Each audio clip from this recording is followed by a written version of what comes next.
Hi everyone, so I am back with the most requested video of all time. It is study guide, complete study guide for O levels. So if you don't know, I took 8 subjects and I got 8 A stars and a distinction in Islamiat O levels. So this is going to be a complete guide to how to study for each subject, along with tips and resources and what to do after you've completed your syllabus, as well as how to do and what to do in those early papers, and overall tips and tricks. So I'll try to keep this video short yet most effective, as well as try to cover all points that I know and remember. So I'm going to divide this into minors and then majors. If you don't know, minors is basically like when you're in O levels, first of all, you give 3 subjects, which is the minor subjects, and then you give the rest of the 5 or 6 subjects, depending on whatever you're taking, and that is the major subject. So I'll try my best to give as much information I can, and just to make sure that tell you guys that I've given all my notes to my juniors, and they also used those notes, and they also scored 8 A stars and A's. And I don't have like these copy of those notes now, but I do have my online resources and online sheets that I will make a PDF or a drive and link them down in the description. So let's start. So for Islamiat 2058, I used the books by Hamad bin Nishad, which are those green and purple books. I also used Dr. Saqib and Farkatna Noor's book. Now, I didn't use like these 2 books completely. I just used them for some points, especially those first questions of Quranic passages and Hadith in the paper 2. I also compiled some short tip notes that I'm just going to show you in a while. And I made an entire verse book, and those verses were like related to each topic. Because in every question you have to like write 2 or 3 verses and maximum verses in those long questions. And most importantly, for the Quranic passages and Hadith, I used blogger.com, and I also used the Dr. Saqib's book because the Quranic passages and the Hadiths were very well written in those books. So overall, I used all 3 books to take out as much information I could to write in my answers. For Islamic P1 and P2, I prepped the same way. I would read the book, extract the information, write down in my online notes or in my notebook, and then I would learn some references or find some references online and write in my reference book. And I would learn all the events, especially the lives of the companions and Prophet peace be upon him himself. I would learn that like a story and made a timeline that would make me remember that this happened in this year and this happened in another year. So I basically tried to learn it like a timeline. So let me show you the notes that I made and the tip sheets that I made. This was the battle sheet I made because I found it quite hard to remember all the battles of specifically Hazrat Umar. So I made this battle sheet. I made this whole document of specifically verses for the wives of Holy Prophet, and because like there is going to be a specific question for the wives where you have to write specific verses for each wife. So that's why. I made a whole Hadith reference page where you have to write about the individual and communal Hadith, and then I also identified that which verses I can write for individual and which verses I can write for the communal. It was an overall revision note that while studying P1 and P2, what do I have to go through? So I'll try my best to link all these notes in a PDF and then link them in a description. The main goal for Islamiat is to learn as much verses, as much content, and as much facts and figures you can to write in your 4 marks and 6 marks questions. So next paper is Urdu. Now Urdu, I feel like some students find it difficult, but it's actually the most easiest and point scoring paper, and this is the paper with the most high threshold. So as I told you, I have already given all my notes and books, so I don't have any books right now. But what I used for Urdu was the red and blue books of Mujibur Rahman. I also used sample papers by Cambridge. I used mostly books because at the time when I was giving Urdu, there were not a lot of papers as the syllabus just recently changed. So that's why for that I used the book. I used a mix of the IGCSE Urdu and my code 3248 Urdu. I used a mix of their papers because in Urdu, some of the questions were old questions like the summary based question and the writing question. But some questions were changed and they were based on the IGCSE paper 0539 papers. So that's why I used a mix of both the papers for practices. I also learned lots and lots of idioms and tried to use appropriate vocabulary in my writings. I tried to write the writing in a way that it looked natural and not forced. I also learned formats properly because from what I know that the formats hold a specific mark, so it's better not to lose it. One thing I suggest is, of course, Urdu is a language paper. You cannot like practice it in one specific night. You slowly show progress in this paper, and you need absolute practice and skill to master this paper. For Urdu, I just made a format sheet and remembered these formats because, as I told you, they also hold a specific mark in your writing.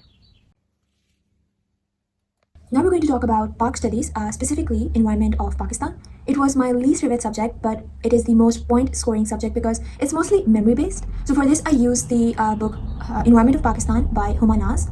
I know it's a long book and there is a lot of unnecessary information as well, but to read it effectively, what you can do is when you're reading the book first time, as you read each and every topic, just take a page and write the important points and paste those sticky notes or points on the book. So when you're revising the topic next time, you don't have to read the book. You're just going to go through those points, and of course, you're going to remember the topic. So I didn't use any other resources. I just used the book for Pak Studies. But I also made a reference sheet in which I wrote percentages of specific industries and GDP and how that industry contributes to our GDP. I also used mega lecture notes that I will just show right now. So the reference sheet was important because, of course, in that 6 marks question, you have to at least give one percentage or one fact or figure that supports your reasoning. So this is the percentage sheet in which I wrote percentages and specific names or facts that I can write in my 6 marks questions. Another thing to emphasize on geography is that please learn graphs and the names of places, the location of places, the location of specific rivers, dams, or mountains, because this is an easy scoring section. Once you remember these names, you can easily score 6 to 7 marks. Okay, now for history. So I used to think that it was a very boring subject, but when I started to study it, at the exam period, I started actually liking this subject. So I studied it using the book Nigel Kelly. Now, the only problem I found with this book was that it was very heavily based on the Indian perspective, like how Indians felt when the British colonized over India and all that stuff.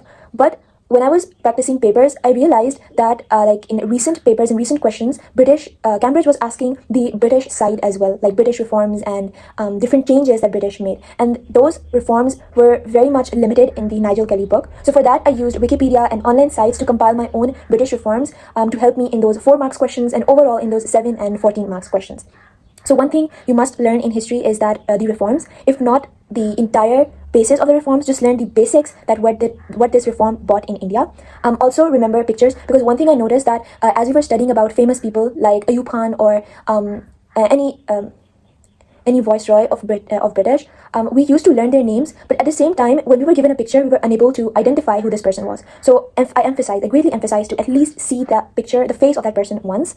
Also learn solid points for each and every question, and try to learn one more point than the question, because it's very likely that due to exam stress or exam pressure, you can forget those points. For example, if the question is about why Muslim League was formed, or why the Indian National Congress was found, you should at least know 3 to 4 points for that 7 marks question. You should make flashcards. Flashcards are basically those small paper, small notes that have questions in the front and the marking scheme, bulleted marking scheme at the back. I will talk about flashcards in the further video and also give example on how one can look like. Also, one thing I greatly want to emphasize on is that you should definitely read the last chapter and remember each and every point of last chapter. I've noticed that many of the teachers or many of the schools, they leave behind the last chapter, the chapter of international relations, for after the winter vacations or after the summer break. But one thing to know is that this is the longest, most memorizing and most point scoring chapter. So please read this, don't leave this chapter, and do not leave any section behind. Do not leave any part, any question behind. So for overall history, Pak Studies, I compiled bullet notes of events, and I made timeline sheets. I made a date sheet. I also made the reform sheet that I'm just going to show you in a while. These are the Government of India Acts summarized into short words or easy words that made me remember them, because I found it really hard to remember these reforms in the section 2. I made bulleted points on my notebook and online for topics that have a lot of aspects, like War of Independence. It had political aspects, social, religious, military, and also the events of that specific tragedy. So you can make bullet points like this that can help you remember the topic. I made a list of the words that I needed to know, because these words were used a lot in the section 2 reforms, like legislative council or diarchy, federation, principle of weightage, etc. So you can use these words and remember these words to write in your questions and answers as well. As I said, I made a date sheet as well as summarize the important points of all topics so that I could easily go through and revise the topic without checking back the book again and again. So I did this for all 3 sections. The most important thing I did was make British reforms. So I basically sat down one day and used Wikipedia. I checked each and every British reform from the 1700s to 2000s that made a change in India. And I tried to connect those with my topics that were of course in our syllabus, and I wrote those points, as well as I included those famous personalities that are really important, like Tipu Sultan or Lord Dalhousie, and also as well as I added those wars like Anglo-Mysore wars, Anglo-Maratha wars, because I noticed that Cambridge was asking about these wars and about these people in the recent papers like of 2023 and 2024. Talking about tips for the minor exams on the whole, I highly suggest you to complete all your syllabus by December or maximum by the mid of January. Also try to complete those last chapters of geography, Islamiat and history as quickly as you can, because of course they're the most important, longest and memorizing chapters. Learn as much content and references for Islamiat, learn as much facts, reforms, resources for history, and please do not write vague points or vague answers in history questions. You need to emphasize on every single answer you're writing. So always learn 1 extra or 2 extra points, because you can of course forget them while writing in your exam paper. Now, after learning all the syllabus and the content of the syllabus for the minor subjects, what you're going to do is that from mid of the January to February, to the mid of the February, you're going to complete topical questions. Now, these are not like questions that you're going to do 1 question or 2 questions. No, you're going to do 3 to 4 questions, complete questions daily, and with timer, along with revising the topics using notes or flashcards or whatever is feasible for you. So at this stage, use topicals. I have compiled topicals for history, and then I used online topicals for Islamiat. And for geography, I used online topicals. So let me show you the history topicals I used and I compiled. These questions are like section wise divided. So this was section 1, like religious thinkers and languages, War of Independence, or Sayyid Ahmad Khan, etc. So this was the section 1. Then we had I compiled like the section 2 questions. So we have chapter 6. So you get the gist that you have to do questions, a lot of questions. In fact, I remember vividly that I had to do like 3 to 4, even 5 questions in a day. It was so tiring. It was draining, but of course there is so much paper practice in minors that I never want to go back to that time again. Now, how are you going to do these questions? So for example, for history, you're going to sit down, take the topic, and you're going to select 4 to 5 questions. Now, these are not going to be like 4 marks questions or 4 like those references. No, you're going to select 4 solid 7 or 14 marks questions, and you're going to put on a timer and try to solve those questions in 30 to 40 minutes. So you're going to increase your speed slowly, because of course, minor papers need lots of time practice. Now, after that stage, from half of the February to April, this is going to be all early time. Now, I know that in between you're going to get your mocks in March, but I took mocks as only a practice paper, and it's okay, you can mess up in these papers as well, but you have to learn from these papers. While solving those papers, if you find difficulty in solving a specific question, try to learn that question, try to learn how to solve those kinds of questions, so that mocks are not just normal papers for you, they are a learning opportunity for you. So in the early timeline, what you're going to do is you're going to allot 2 papers daily by dividing them in days. So for example, first of all, you're going to make a paper sheet. In this paper sheet, like this, in this paper sheet, you're going to write years, then the series. So these are for like sciences, you can just write P1 or P2. So you're going to write variance that you're going to solve. So try to solve maximum variance and maximum past paper. So I solved from 2017 to 2023. Because I had my paper in 2024. So you can solve from 2019 to 2025, because the main goal of these papers is not to learn content, because at this stage you should know all the content. The main goal is just time practice, because as I said, minor papers require lots and lots of time practice. I don't have my minors weekly planner with me right now, but to give you a idea, so basically you have to divide papers in a way that they're doable for you. So you can do Islamiat P1 and geography in one day, and then Islamiat P2 and history in the on the other day. So try to keep at least 3 papers of Urdu in your entire week, because Urdu requires, of course, as I said, it requires a lot of practice. Specifically said that during my time, for Urdu I didn't have like lots of papers, so I made papers myself. I would select some questions from the book and GCSE papers, and then I'm going to solve them in the exact time period for the paper 1 or paper 2. Now we're going to talk about majors. So in majors, I gave chemistry, physics, biology, maths, and English. So Majors was a time that was less exhausting in terms of writing compared to the minors, but it was hectic in terms of lots of papers and lots of subjects. So for chemistry, for all of the majors, I didn't use like books, I just used videos, and if a video like couldn't teach me that concept, then I would go for the book. But overall, I just use video lectures. But still, for chemistry, if you prefer books, I would prefer the Hooters or Otters, I don't know how to pronounce it, but I'll insert the picture over here. So basically, how you're going to study for a subject for majors, you're going to keep your syllabus in front of you. You're going to watch the video, and after watching all the lectures and knowing that you understood those concepts, you're going to tally those concepts with the syllabus and make sure that each and every point is covered within the syllabus. Now, once you know all the content, you're going to do the P1 and P2 back to back. You're also going to make flashcards, and then likewise the chapter is done. For chemistry, the channels I used was a mix of different channels. I used Cambridge, I used Cognito, and Slate. So overall, chemistry was not a very difficult subject for me, so like using a few videos made me like clear the concepts, but I would highly suggest these channels. So just make sure that after you have completed each chapter, you are also completing their topicals side by side, P1 and P2 both. And to revise the chapter, I would just use the notes of the online channels that I recommended. And in the end, when my all syllabus was completed, I would just use Z notes to like quickly remember the topics of each and every chapter. Now for physics, I would do the same. I would just watch videos. And again, for a book, you can use the Hodder's Education book. So I studied for all the major subjects the same way. I used videos, I would use the syllabus, go through the concepts, go through the videos, then do the P1, P2, make flashcards, and the chapter was done. For physics, I used Physics by Akhtar Mahmood, Physics with Talha, Slate, and Alpha Learning. And for like visual learning, I used simulations by PHET Colorado.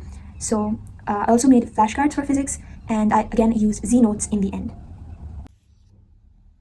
Again, for biology, I use the same way. I would watch videos, keep the syllabus with me, go through the concepts, tally the concepts, do P1, P2, make flashcards, and the chapter was done. For biology, I used Dr. Saira Biology, Slate, and Cognito. Again, I made flashcards, and in the end, I used Z notes, and I found Z notes for biology the most effective, and likewise, my biology was completed. Now, for maths, we all have those D books with us from D1 to D4, so I didn't use those D books. I just used to watch concept videos, then start with the topicals directly, P1 and P2. But if a specific concept was very weak for me, I would not directly start with the topicals. I would use workbooks of the books.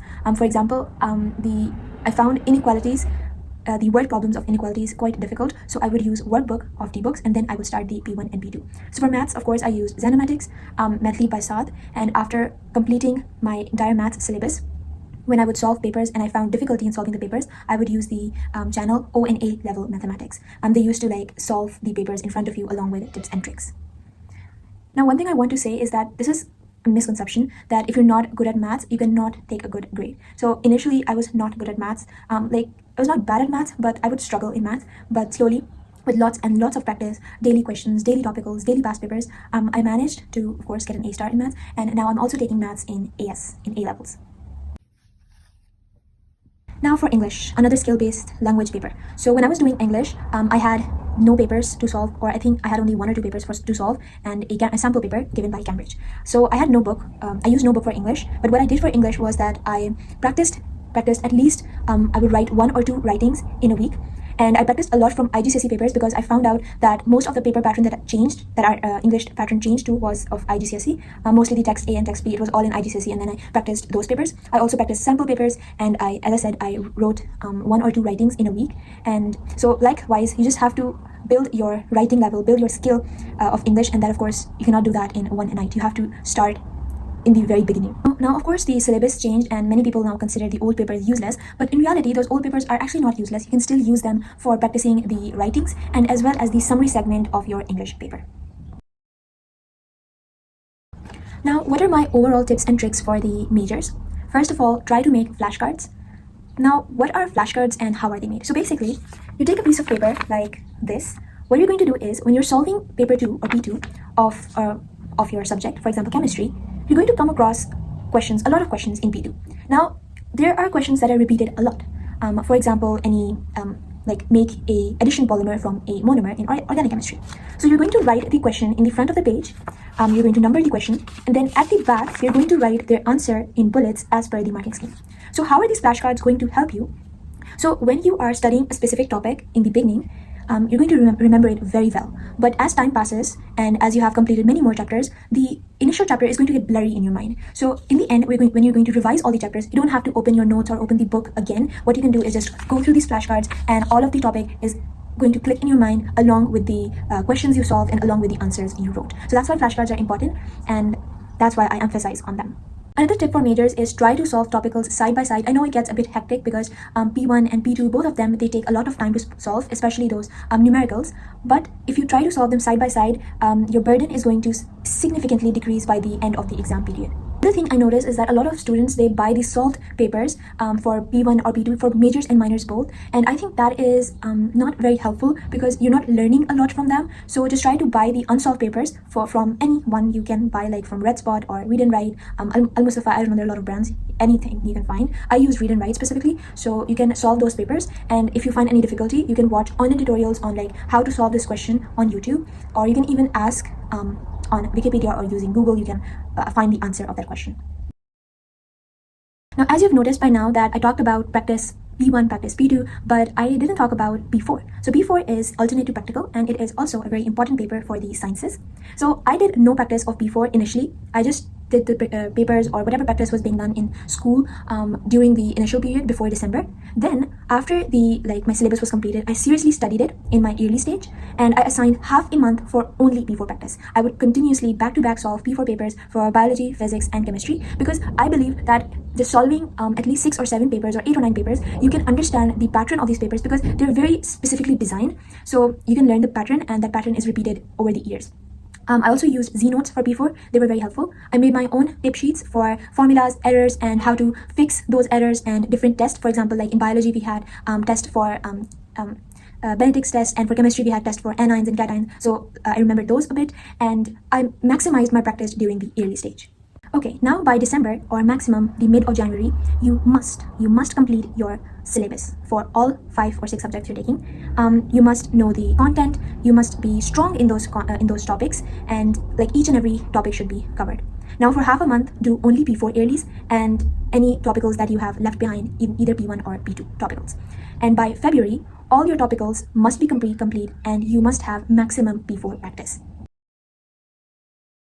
Now comes the early stage of your majors papers. Now this starts from mid-Feb to March and April. So I know during the time of March, you're going to get your mocks, and again, use this time for practicing and learning your mistakes rather than stressing over getting good grades in mocks, because your main focus, your main goal is to get good grades in the Cambridge paper. Now in this early stage, what you're going to do is you're going to make a paper sheet like this, and you're going to select variants and years, because the goal of early stage is not to learn content or to learn anything new, it's just time practice. So one thing to know in majors is that you're not going to specifically face a lot of time pressure in any of the paper except the MCQs, and a little bit sometimes during the P2 if the questions are long or tough. So you're going to set up 2 subjects together with maximum 2 P2s, just 1 or 2 P1 and P4 in a week. You're going to at least put 2 papers of English in 1 week, P1 and P2, and you're going to do more of the P1 practice during the MCQs gap, because there's a lot of gap between the MCQ papers. When you're going to check the timetable given by Cambridge for Zone 4, there's a lot of gap between each MCQ paper. So that is more than enough time to practice 3 to 4 papers in a day, because each MCQ paper is just 1 hour. So during this time, you're also going to revise at least 1 topic in a day through either notes or flashcards. As you can see, I have made this paper sheet in which there are years, series, P1, P2, P4. So you're going to discover variants, many variants like 11, 12, 13, so that you have an idea of how each question looks like, and you have maximum practice from different variants. I solved topicals from 2002 to 2020, so that's why I only did early from 2020 to 2024, and I solved lots of variants in that gap. For English, I of course did paper practice, as well as I remembered formats like these. So remember formats because of course they're going to be very helpful. I have my weekly planner of my majors. So like I have kept 2 sciences. I've kept 2 sciences and then a maths, and then I kept 2 sciences, maths and English, like English 2 times in a week, once here and once here. So you're going to divide the combos as per whatever you like. You can keep physics bio, chemistry bio, maths bio, or whatever combo you like. You can take a look that this was my weekly planner for my majors. So you can make a planner like that too. Now my overall tips for the entire O-levels is a planner is a must. Organization is literally so important because it's going to help you being less stressed, because this is literally the most stressful period of your life. It's very hectic, it's very exhausting, there's a lot of paper practice, a lot of questions, a lot of content you have to cover in a very limited time. So a planner will be your best friend. Then I don't know if I've emphasized enough, but flashcards are going to help you a lot. You can either make small ones like these or large sheets like these, because they're going to help you during the exam period when it's getting closer, as revision becomes easy, because revision is really essential. Because of course, as time passes, things get blurry in your mind. So revision is necessary, and that becomes easy with these flashcards. Next point I really want to focus is that please don't focus on completing books, focus on covering content. What I mean by that is I've seen a lot of students that they're just completing books and books. They would read entire Islamiat books, that whatever book is available in the market, but in the end they won't be able to like construct those answers. So what my point is that do not complete books, rather than learn points that will help you write those answers that are of course going to match the marking scheme and help you get the marks you need. Next thing I want to talk about is don't take P4 for sciences specifically for granted. P4 either makes or breaks your grade. I know it's a very it's a short paper, it's an easy paper. That's why it's really important that you literally learn about the entire pattern of this paper, learn the tests inside this paper, questions, so the graphs or whatever errors or how to fix those errors. So it's really important to keep P4 in mind. One thing I've also noticed is that a lot of students, they solve their P1, P2, P4 in their tablets. So I know like when you've bought a tablet, of course you're going to use that, but one thing I really want to focus on is that you're going to solve your P4s in paper, in actual paper format when you're giving your CAIEs. Now the problem with P4 is that it's a measure-based question. You're going to measure things, you're going to make graphs, you're going to calculate the gradient, and that becomes really difficult when you're using a tablet, because you cannot, actually do the measurements like the actual size of a paper. So if it's okay, you can do P1 and P2 using your tablets or online, but I really emphasize that please print out the P4 paper and solve that in the printed format. Then in the last month of your exam period, which is usually April, focus on time practice.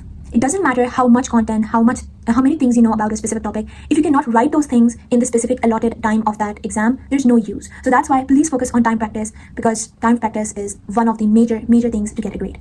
Then another thing is that language subjects, Urdu and English, they require skill. They will be very bad in the beginning. I'm telling from my experience, my Urdu and English writings were so bad when I started, and I literally doubted myself that I won't get a grade in these subjects. But as time passes, as you're practicing 2 or 3 writings in a week, by the end of April or when your exam period is near, your writings are going to be up to the mark of Cambridge.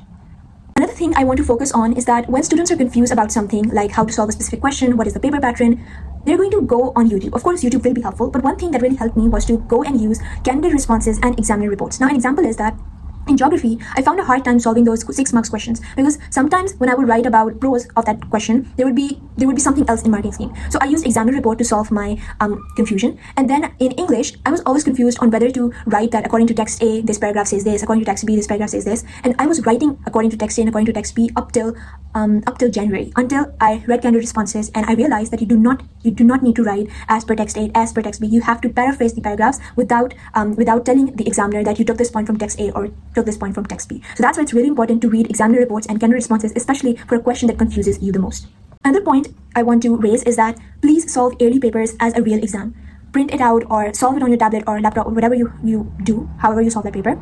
Solve that paper in real time. You're going to put it on a table, you're going to bring your supplies, and you're going to solve it in real time. Like if I'm solving MCQs, I'm going to put on the timer of 1 hour, and I'm going to solve it with no gaps, no breaks, and I'm going to check it strictly after solving that paper.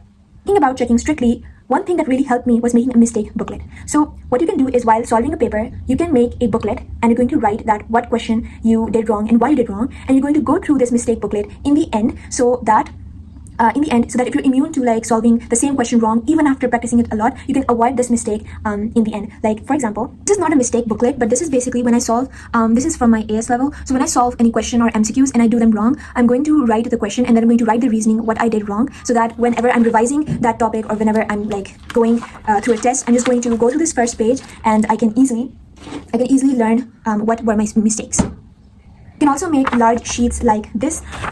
Like you can write headings and specific, like for example, this is for organic chemistry. So you can write the heading and specific test or specific points that you forget usually. So on the last day, you can easily go through them and remember them quickly. Now, what are things that you should avoid? Please avoid trusting those guest papers online. I know it may sound harsh, but those guest papers they can be true to some extent, but do not gamble upon your grade. Guest papers are basically gambling upon your grade. In fact, if you practice a lot of past papers throughout the years, you yourself can guess what question you can get in your paper. For example, when I was solving history, I noticed that for the past few years, we were only getting section 2 and section 1 in the compulsory question. And I guessed that we're going to get a compulsory question for section 3. And that's what we got. So you can guess what you're going to get upon the paper practice. Another point I want to focus on is that please do not leave any topic, even how insignificant it seems. Cambridge loves to play with your fears, so please do not leave any topic in any subject in any paper. So please don't do that. So guys, that's all for the minors and majors complete O-levels guide. I tried my best to guide in every shape and form I could, in whatever I remembered, because of course it's been almost an year since I gave my majors, and now I'll be giving my A-levels. So I will also be posting soon a study guide for A-levels and more study vlogs and more content like this. So do subscribe my channel, and bye bye.